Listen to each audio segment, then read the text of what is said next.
1 week from today, my goodness. I'm going to be watching, even though I'm going to be out of town. I'm going to be watching in the chat. Take the day off, Rick. Hang out with your son. I will, but I want to be in the chat at least for a little bit that day. That's fair. Pierre makes a 150 with ace jack. What size are you in t-shirt? What size are your t-shirt? Whatever you have in your backpack. Medium? Yeah. So you need a large because of your guns, though. Yeah, for the guns. Probably Yeah, for do. sure. I'll just pop right out of it. You know what? It's not mirror sensor. All right. Back over to Pierre. DQ trying to give some merch to the 1 seat there. Friendly merch. Is that good? You want me to have it pulled? So Rook and Pierre. Nice. Got it. All right, we're heads up. Heads up. Call. Was it 3,000? Action will be on the Rook first, and he connects with his ace, as does Pierre, who has him out-pipped with the jack.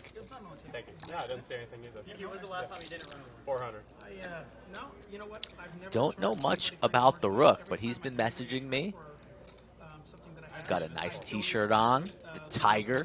C-bets to 400 there, Pierre makes the call. Which charity?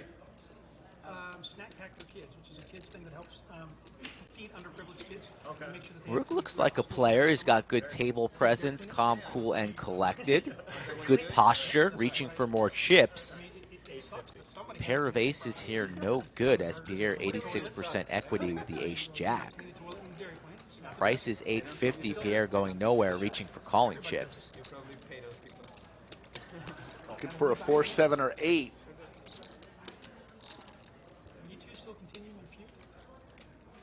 Another ace. So that's going to be trouble for Rook. I imagine he thinks he's good here. Pot at 3.5.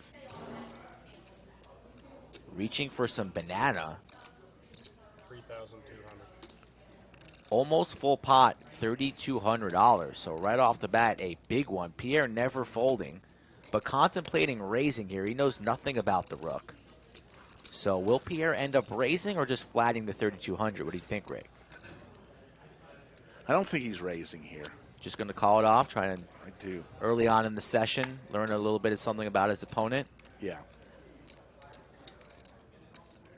I tend to agree here. It's early.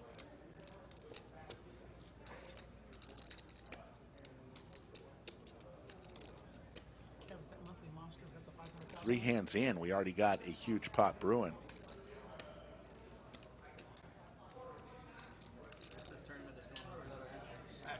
Pierre really thinking this one through. Just can't imagine him folding the ace-jack. Don't think that's even on the table there, but he's shaking his head. I think raising now is off the table. He's just going to have to call the 3,200 and see it. Don't lay this one down, Pierre, but we've seen crazier things just on Tuesday. Yeah. That's about accurate, yeah. I mean, sometimes. The last time we played, you dumped a Takes a sip, like Al Bauer. Where's the green juice? The Visine. I went home and I purchased some eye drops just because Al was doing it. I now have it in my backpack at all times, just in case I find myself bluffing with Big Slick and I need to get a serious big laydown. I go 4,000. We just did 2, and he goes, "We got to give him a chance for my money back." Oh, okay. He lost that one.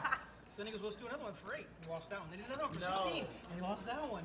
And then Pierre really thinking this through. I'm coming back, and Doug and 3 other guys are sitting there, and they're going to do a flip for like 2K.